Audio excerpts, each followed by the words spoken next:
Hi, and welcome to Oil for the Journey. We're following along the Bridges for Peace, Ignite the Truth Bible reading plan. My name is Tony Turner, and I'll be your journey reader for today. The reading today is from the book of Genesis, chapters 7, 8, and 9. Chapter 7. When everything was ready, the Lord said to Noah, "Go into the boat with all of your family, for among all the people of the earth, I can see that you alone are righteous. Take with you 7 pairs, male and female, of each animal I have approved for eating and for sacrifice, and take 1 pair each of the others. Also, take 7 pairs of every kind of bird. There must be a male and a female in each pair to ensure that all life will survive on the earth after the flood. 7 days from now, I will make the rains pour down on the earth, and it will rain for 40 days and 40 nights, until I have wiped from the earth all the living things I have created." So Noah did everything as the Lord commanded him.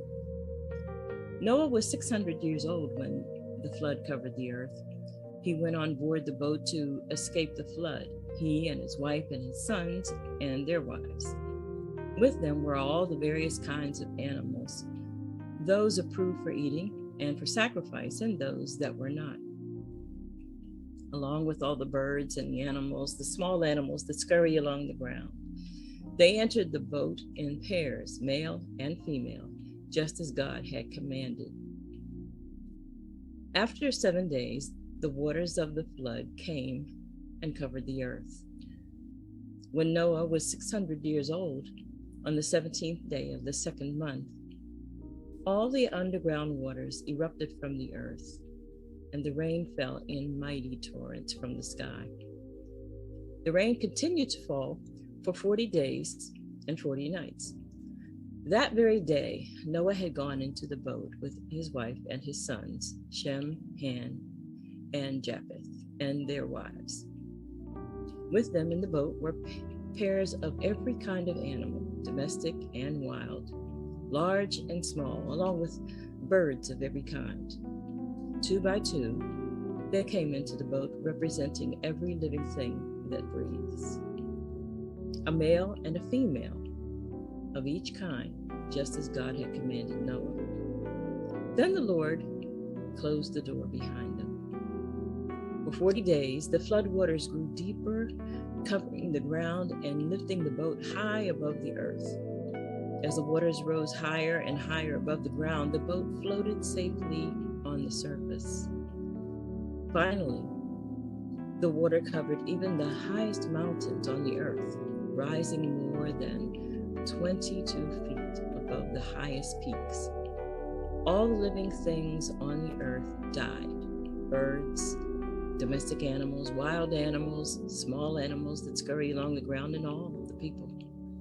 Everything that breathed and lived on dry land died. God wiped out every living thing on the earth. People, livestock, small animals that scurry along the ground, and the birds of the sky, all were destroyed. The only people who survived were Noah and those with him in the boat. And the flood waters covered the earth for 150 days. But God remembered Noah and all the wild animals and livestock with him in the boat. He sent a wind to blow across the earth, and the flood waters began to recede. The underground waters stopped flowing, and the torrential rains from the sky were stopped. So the flood waters gradually receded from the earth. After 150 days, exactly 5 months from the time the flood began, the boat came to rest on the mountains of Ararat. 2.5 months later, as the waters continued to go down, the other mountain peaks became visible. After another 40 days, Noah opened the window he had made in the boat and released a raven. The bird flew back and forth until the floodwaters on the earth had dried up. He also released a dove to see if the water had receded and it could find dry ground. But the dove could find no place to land because the water still covered the ground. So it returned to the boat, and Noah held out his hand and drew the dove back inside. After waiting another 7 days, Noah released the dove again. This time, the dove returned to him in the evening with a fresh olive leaf in its beak. Then Noah knew that the floodwaters were almost gone. He waited another 7 days and then released the dove again. This time, it did not come back. Noah was now 601 years old. On the first day of the new year, 10.5 months after the flood began, the floodwaters had almost dried up from the earth. Noah lifted back the covering of the boat and saw that the surface of the ground was drying. 2 more months went by, and at last, the earth was dry. Then God said to Noah, "Leave the boat, all of you, you and your wife and your sons and their wives. Release all the animals, the birds, the livestock, and the small animals that scurry along the ground, so they can be fruitful and multiply throughout the earth." So Noah, his wife, and his sons and their wives left the boat, and all of the large and small animals and birds came out of the boat pair by pair. Then Noah built an altar to the Lord, and there he sacrificed as burnt offerings the animals and birds that had been approved for that purpose. And the Lord was pleased with the aroma of the sacrifice and said to himself, "I will never again curse the ground because of the human race. Even though everything they think or imagine is bent toward evil from childhood, I will never again destroy all living things. As long as the earth remains, there will be planting and harvest, cold and heat, summer and winter, day and night." Then God blessed Noah and his sons and told him, "Be fruitful, multiply, fill the earth.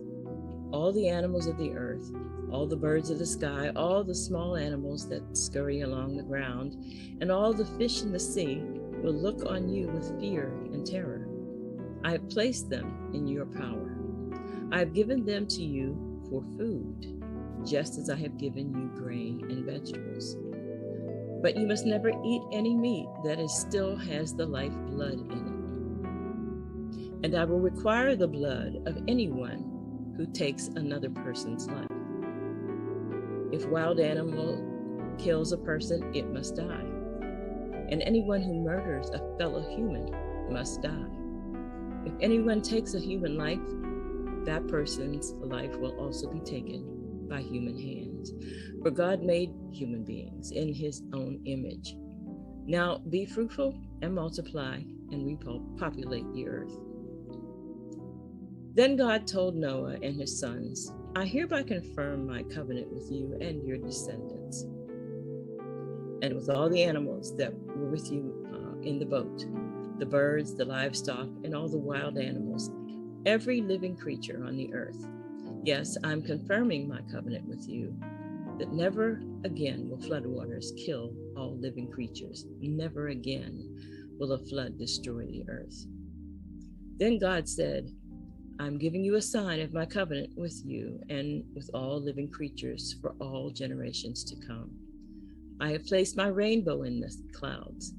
It is the sign of my covenant with you and with all the earth. When I send clouds over the earth, the rainbow will appear in the clouds. And I will remember my covenant with you and with all living creatures. Never again will the floodwaters destroy all life. When I see the rainbow in the clouds, I will remember the eternal covenant between God and every living creature on earth." Then God said to Noah, "Yes, this rainbow is the sign of the covenant I am confirming with all the creatures on the earth." The sons of Noah, who came out of the boat with their father, Shem, Ham, and Japheth. Ham is the father of Canaan. From these 3 sons of Noah came all the people who now populate the earth. After the flood, Noah began to cultivate the ground, and he planted a vineyard. One day, he drank some wine he had made, and he became drunk and lay naked inside his tent.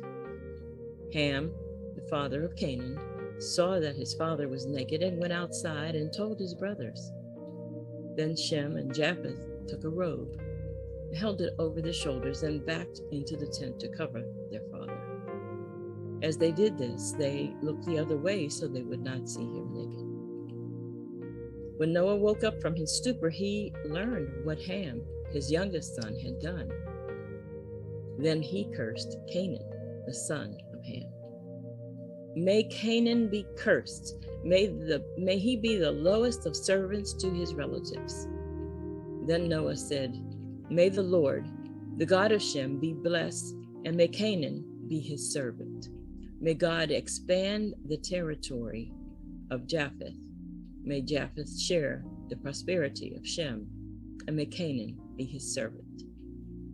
Noah lived under another 350 years after the great flood. He lived 950 years, and then he died. Well, there are a couple of things that stand out here to me. One of those things being the fact that God had, well, I look at the atmosphere back then, it must have really been very serious that man had sinned against God to the point where he was so frustrated until he just decided to destroy. And not only man, but the animals too. He just was ready to destroy everything, except he found Noah to be righteous. I wonder what Noah did to be considered righteous at that time, because we didn't even have the Ten Commandments at that time. But one of the things that I noticed is that Noah did everything that God told him to do exactly the way he told him to do it. So that might be a little bit of a clue. Some of the other things is how powerful that rain must have been, and what kind of faith must Noah have had. I'm not sure that there was ever rain like that prior to that time. But how powerful it must have been that this rain wiped out everything. And then somehow God still had mercy on those that he had created in his image. And somehow he said, I'm not going to do this again. I think that just because God could possibly change his mind like that, I mean, he doesn't change his mind, but he says, I'm going to try this again. And I think that that's the way he is with us. He gives us an opportunity to try again. Repentance is always on the table for him. That was one thing that stood out to me. And one more thing, well, two things. One is that at one point, I have some friends that they refuse to eat meat because they swear that God said that they should not eat meat. They should only eat the grains and vegetables. But then in these chapters, we heard God clearly say there was a time when that's all you could eat, but now you can eat meat, but you have to eat it according to my rules. And that is that the meat should not have any of its lifeblood in it. And then he goes on to talk about how it's real important that we regard life of every human being as well as every animal. And I think it's real important that we see that life is important to God. And if it's important to him, it should be important to us.